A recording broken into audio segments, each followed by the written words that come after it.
안녕하세요. 상식이 돈이 되는 지식스쿨입니다. 백성을 가르치는 바른 소리. 오늘은 전 세계의 문자 역사상 유래를 찾을 수가 없을 정도로 과학적이고 합리적이며 창의적인 문자인 한글의 우수성을 기리는 한글날입니다. 세종대왕께서 반포하신 훈민정음 덕분에 우리는 우리말에 딱 맞는 커스텀 메이드 글자를 가질 수 있게 되었고, 이로 인해 자유로운 표현을 할 수 있게 되었습니다. 그래서 독창적인 문화, 경제, 정치 등의 발전을 이루게 되었죠. 사실 이러한 한글의 우수성은 한국뿐만 아니라 이미 전 세계에 널리 알려져 있습니다. 전 세계의 저명한 기관가, 학자, 작가들은 한글은 신이 인간에게 내린 선물이라며 한글의 우수성에 대해 일찍이 인정하고 극찬하고 있는데요. 특히 전 세계 언어학자들은 영국의 옥스퍼드 대학에서 세계의 모든 문자를 놓고 합리성, 과학성, 독창성 등의 기준으로 순위를 매긴 적이 있는데 한글이 당당하게 1위를 차지했죠. 또 매년 유네스코에서 해마다 문맹 퇴치에 공이 큰 사람을 선정해 노벨상처럼 상을 주고 있는데 그 상 이름이 세종대왕 문해상입니다. 상의 이름을 세종이라 지은 것이 배우기 쉬운 문자를 만들어 문맹을 퇴치하는 데 공헌한 세종을 기리는 위한 것으로 한글이 배우기 쉽고 우수한 문자라는 것을 국제기구인 유네스코도 인정했고, 그 결과 한글 그 자체가 1997년 유네스코 세계문화유산에도 등재됐죠. 이처럼 그동안 언어학자들에게 인정받아왔던 한글은 이제 전 세계 대중들에게도 그 매력을 뽐내고 있는데요. 특히 많은 지구촌 사람들이 코로나로 인해 힘든 시기를 보내고 있지만 그럼에도 불구하고 한글 배우기에 푹 빠져 있다고 합니다. 세종대왕께서도 기뻐하실 우리 한글의 국제화가 과연 어디까지 이뤄졌는지 한번 살펴볼까요? 영상 시작 전 좋아요와 구독 부탁드립니다. 오빠, 누나, 언니, 애교. 우리에겐 익숙한 이 단어들이 최근 해외에서 큰 반향을 일으키고 있습니다. 해외에서 K-팝과 드라마, 영화에 대한 인기가 갈수록 치솟으면서 우리말을 그대로 영어로 표기해 사용하는 사례가 늘고 있는 것이죠. 가장 좋아하는 이란 신조어인 최애, 볼수록 매력있다라는 말을 축약한 볼매 등의 표현도 그대로 해외에서 사용되고 있습니다. 특히 해외 K-팝 팬들은 영어 대신 국내 팬들이 쓰는 말을 많이 사용하는데요. 그룹에서 가장 어린 멤버를 The Youngest Member로 말하는 대신 막내라고 부르고요. 해외 팬들의 소셜미디어에는 덕후가 된다는 뜻의 입덕과 그 반대인 탈덕이라는 표현도 많이 나오고 있습니다. 세계 최대의 온라인 쇼핑 회사인 미국의 아마존닷컴에서는 호미와 갓, 포대기 등 영어로 번역하기 어려운 단어는 아예 한글 이름을 그대로 달고 꾸준히 판매되고 있죠. 이처럼 한국어를 소리나는 대로 알파벳으로 표기한 것을 해외에서는 돌민정음이라고 부른다고 합니다. 이렇게나 한글을 사용하는 것이 전 세계적인 문화현상이 되자 해외 유명 가수들도 자신들의 곡의 일부를 한글로 작사해 한국 가수들에게 노래를 부탁하는 이른바 K 피처링 현상도 일어나고 있습니다. 미국 팝스타 맥스가 최근 발표한 새 정규 앨범 컬러비전의 타이틀곡 블루베리 알즈에서는 글로벌 슈퍼그룹 방탄소년단 멤버 슈가가 한국어 랩으로 피처링했는데요. 이 노래에서 슈가는 서로의 인생에서 빛이 되고 의미가 된 연인의 사랑을 한글로 표현했고, 뮤직비디오에서는 한글 자막도 등장합니다. 슈가의 한국어 피처링은 이번이 처음이 아닌데요. 지난해 12월 발매된 미국 팝스타 할시의 신곡 슈가스 인터루드에 프로듀서로 참여해 작사, 작곡뿐만 아니라 랩 피처링까지 맡았습니다.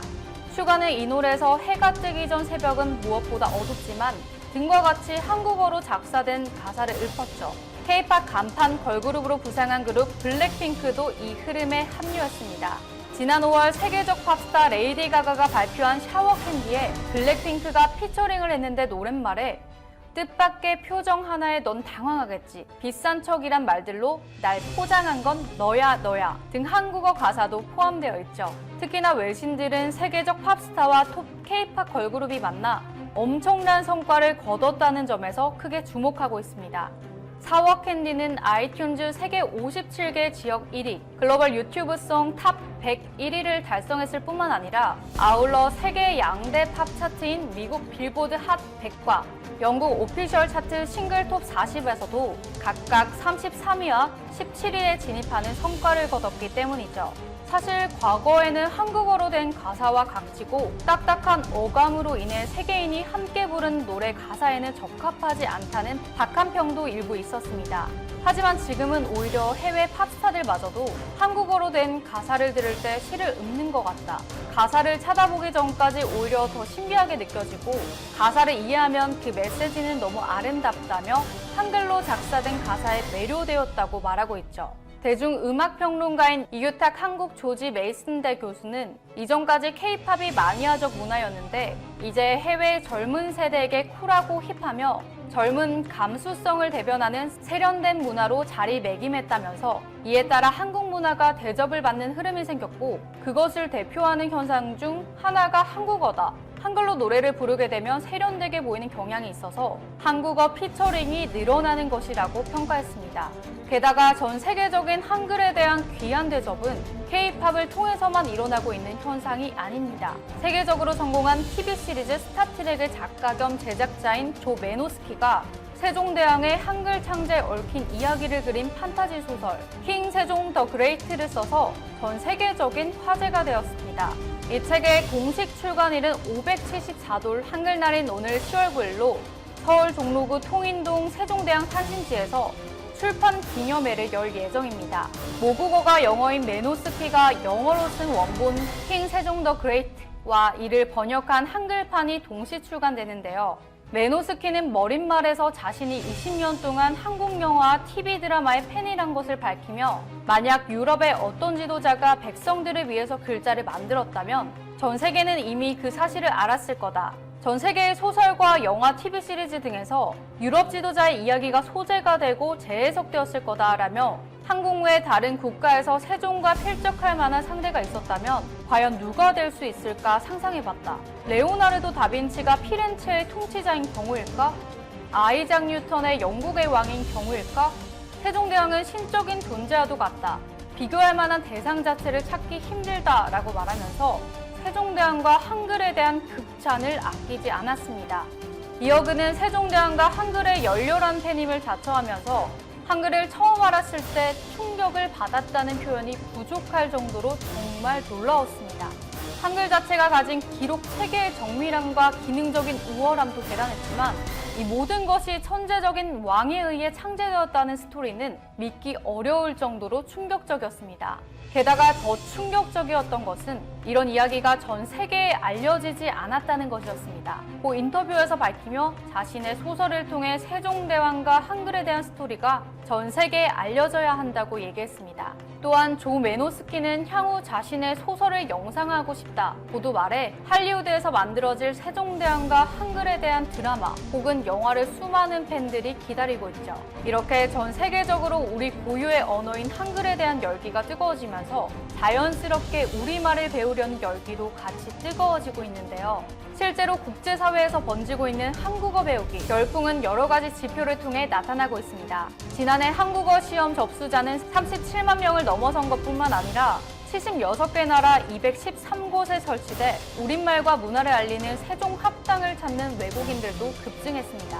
과거 10년 사이 세종학당을 세운 나라 수는 20배나 늘어났고 학당 수는 14배나 늘어났죠. 게다가 올해 세종학당 신규 지정 공모에는 50개국 101개 기관이 신청해 역대 가장 많을 정도로 한국어를 배우려는 지구촌 사람들의 열기가 더욱 커지고 있는 것을 알 수 있죠. 게다가 미국 현대어 문학협회에 따르면 미국 내 대학에서 한국어 수업을 듣는 학생의 수도 급증하고 있어 전문가들은 어쩌면 멀지 않은 미래에 전 세계적으로 프랑스어보다 한국어를 배우는 인구가 더 많아질 것이라고 예측하고 있습니다. 또한 여러 전문가들은 한글이 미래 IT 시장에 가장 적합한 글자이기 때문에 한국은 한글을 통해 미래 첨단 디지털 시대에서 그 누구보다 앞서 나갈 국가라고 얘기합니다. 전문가뿐만 아니라 한국에서 거주하고 있는 일반 외국인조차 이미 한글이 디지털에 최적화된 언어라는 점을 많이들 느낀다고 하는데요. 특히 휴대폰에 텍스트를 쓸 때 혹은 글자 제한이 있는 SNS 글을 올릴 때 한글의 위상이 드러난다고 합니다. 예를 들어 영어로 See you tomorrow는 14글자를 적어야 하지만 한글로는 내일 봐 혹은 내일 봐 등 두세 글자로 표현이 가능해 디지털 환경에서 글을 한 번 쓰더라도 그 안에 더 많은 얘기를 담을 수 있죠. 게다가 전문가들은 일상적인 부분뿐만 아니라 한글과 IT를 접목해 다양한 학술 영역과 기술적인 부분에서 한국은 무궁무진한 발전 가능성을 갖고 있다고 말합니다. 그렇기 때문에 전 세계 수많은 인재들이 한글을 배워 어느 순간부터 한국에 집중할 것이라고 예측하고 있습니다. 제 방송을 들어주셔서 진심으로 감사드립니다. 자, 오늘의 주제, 일본 결국 한국 제대로 인정하다. 한국의 이것, OECD 국가의 3배. 일본 반응, 한국 시민의식, 일본보다 앞서, 일본은 조작국, 독일, 한국의 엄청난 시스템 또 벤치마킹, 이런 주제로 여러분들과 한번 이야기를 나누어 보도록 하겠습니다. 일본 사람들도 일본 정부를 두려워하고 있고 오히려 한국을 크게 부러워하고 있습니다. 일본에서 최근 세계적 악재로 최근 그 수가 급증하는 가운데 일본 유력 언론도 한국이 의료 시스템이 무너지는 것을 막은 비결에 바로 주목하고 있는데요. 바로 세계적 악재가 확산하는 가운데 한국에서 이탈리아와 같은 의료 시스템 붕괴가 발생하지 않은 배경은 검사, 추적, 치료를 충실하게 했기 때문으로 보인다고 일본 아사히 신문이 3일 보도한 것이죠. 일본은 하루에 고작 2,000건에 머무르는데 아사히 신문은 한국이 하루에 약 2만 건 이상의 조사 능력을 보유하고 있고 최근에는 외국에서 입국한 이들을 통한 감염 확산 가능성을 경계해 인천국제공항에 16개의 웍스루 검사 부스를 설치했다고 소개했습니다. 또한 한국이 현금을 거의 사용하지 않는 캐시리스 사회라서 버스나 지하철 등 어떤 대중교통을 이용했는지도 쉽게 파악할 수 있고 세계적 악재로 아픈 사람들과 접촉한 사람의 이동 경로를 쉽게 파악하는 기반도 갖춰져 있다고 아사히는 전했는데요. 특히 카드 사용 기록과 휴대전화의 위치 정보 시스템, 즉 GPS 기록 등을 통합한 새로운 시스템을 운용해 보건당국은 10분 이내에 아픈 사람의 이동 경로를 특정할 수 있게 됐다면서 한국의 시스템을 극찬하는 것이죠. 자, 이뿐만이 아닙니다. 일본 아사히는 당국이 공개한 익명 정보를 토대로 이 아픈 사람의 이동 경로를 지도상에서 파악할 수 있는 애플리케이션까지 개발돼 많은 사람이 이용하고 있다고 전했는데요. 거기에 한국의 이런 조치가 방역에 도움이 되는 것으로 보기 때문에 사생활 침해라는 목소리 또한 크지 않다고 칭찬 일색인 상황입니다. 또 초기 한국의 대응 방식을 마음에 들어하지 않았던 의료 붕괴 사태에 대해서도 이젠 입장이 완전히 바뀐 상태인데요. 의료 태세와 관련해서는 대구에서 발생 초기에 조금 아픈 사람들은 빠르게 입원을 시키고 이후 많이 아픈 사람과 그렇지 않은 이들을 선별하는 태세를 갖춰 이런 문제를 크게 해소했다고 신문은 평가하고 있습니다. 또한 한국의 병상수에 대해서도 집중적으로 조명하고 있는데요. 이 일본 아사히는 경제협력개발기구 즉 OECD 자료에 의하면 한국이 1000명당 병상수가 12.3개로 OECD 평균인 4.7개보다 약 3배 많으며 애초에 의료 기반도 충실하다고 규정하고 있습니다. 한국은 이번 세계적 악재를 겪으면서 또 지하철에서는 거의 모든 사람이 마스크를 쓰고 있고 미국이나 유럽처럼 당국에 의한 외출 금지 상황에 이르지 않았음에도 자율적으로 외출을 자제하는 등 사람들의 세계적 악재 확산 방지 참가도 효과를 발휘하고 있는 것 같다고 신문은 한국인들의 높은 시민 의식을 칭찬하고 있습니다. 이렇게 일본 언론이 한국에 대해서 칭찬 일색인 가운데 일본 언론사들이 오히려 본인들의 국가라고 볼 수 있는 일본 정부를 의심하기 시작하는데요. 일본 보건 당국이 공표하는 이 통계의 신뢰성에 의문을 제기하는 목소리가 속속 나오고 있습니다. 야마구치 가주 미국 시카고대 교수 사회통계학 교수는 이 일본에서는 실제로 세계적 악재 통계로 파악되지 않는 그 숫자가 매우 크다고 지적하면서 통계가 아주 제대로 일그러져 있다라고 표현을 했습니다. 이렇게 도쿄신문의 의견을 밝혔는데요. 그는 일본의 숫자 증가율이 타국과 비교해 극단적으로 낮은 이유에 관해서 검사 수를 축소해서 아픈 사람 자체가 파악이 안 되기 때문이며 그 결과 세계적 악재를 확산시키고 있다고 분석하고서 일본의 세계적 악재 통계를 각국 상황과의 비교나 정책 판단에 절대적으로 사용할 수 없다고 지적하고 있는 것이죠. 점점 더 일본 정부의 설 자리가 좁아지고 있는 상황입니다. 특히 어제 발표한 마스크 지급 방안에 대해서도 일본 우익단체들조차 일본 정부를 제대로 비판하고 있는 상황이라 정부 본인들 외에는 더 이상 본인들의 편이 없는 것이죠. 뿐만이 아닙니다. 일본 내 제조업, 유통, 금융업 등이 직격탄을 현재 맞고 있는데요. 소비심리 위축 자체가 우리나라보다 현재 더 큰 상태입니다. 소비심리 위축은 물론 생산 일정 자체도 차질을 빚어 일본 주요 자동차 업체 8개사는 일본 내 생산을 전면 또는 일부 중단할 전망인데요. 도요타 자동차는 이달 3일부터 일본 5개 공장에 7개 생산 라인을 정지할 계획이고 혼다도 공장을 멈출 예정입니다. 또 닛산 자동차는 이미 지난달 말부터 이 규슈 지역의 생산 라인 가동을 중단한 상태이고요. 점점 더 어려워지고 있는 이 미쓰비시 자동차 또한 물량 생산을 중단한 상태입니다. 올림픽 한번 치르려고 숫자 덮기에만 열을 올려 자국민들을 사지로 내모른 상황인데요. 한순간의 대처 차이로 한국과 일본의 위상이 아주 세계적으로 크게 바뀐 상태입니다. 이 와중에 또 한국의 엄청난 시스템을 벤치마킹하는 사례가 나오고 있습니다. 독일이 이 세계적 악재 대응에 난맥상을 보이며 누적 수가 8만을 넘은 가운데 한국의 대응 방식에서 착안해 휴대전화 위치 정보를 방역에 활용할 가능성이 점점 더 커지고 있는데요. 사실 독일 같은 경우는 아실지 모르겠지만 개인정보 보호가 다른 여타 나라들보다 매우 엄격하기 때문에 휴대전화의 위치 정보의 활용 자체가 극도로 제한되어 있는 국가 중 하나입니다. 실제로 최근에도 이 개인정보 보호법과 관련해서 독일에서 이슈가 있었는데요. 독일의 옌스 보건부 장관이 휴대전화 정보를 활용하기 위해 관련법 개정안을 마련해 지난달 23일 이 독일 내각회의에 상정하려 했지만 정치권의 반대에 부딪혀 한 발 물러섰던 것이죠. 특히 소셜미디어를 통해서도 많은 사람들이 사생활 침해라는 비판이 거세게 일었었습니다. 독일이 추진하려던 방법은 우리나라의 이 질병관리본부격인 로베르트 코우 연구소 RKI라고 하는데 이 RKI가 통신 서비스 회사로부터 이 아픈 사람과 접촉한 사람의 위치 정보를 받도록 하는 조항을 만들어서 세계적 악재를 추적하기 위한 방안이었던 것이죠. 하지만 앞선 반대 때문에 독일 정부는 아예 처음부터 방식을 바꿔 다시 휴대전화 정보를 활용하려는 계획을 세우고 있습니다.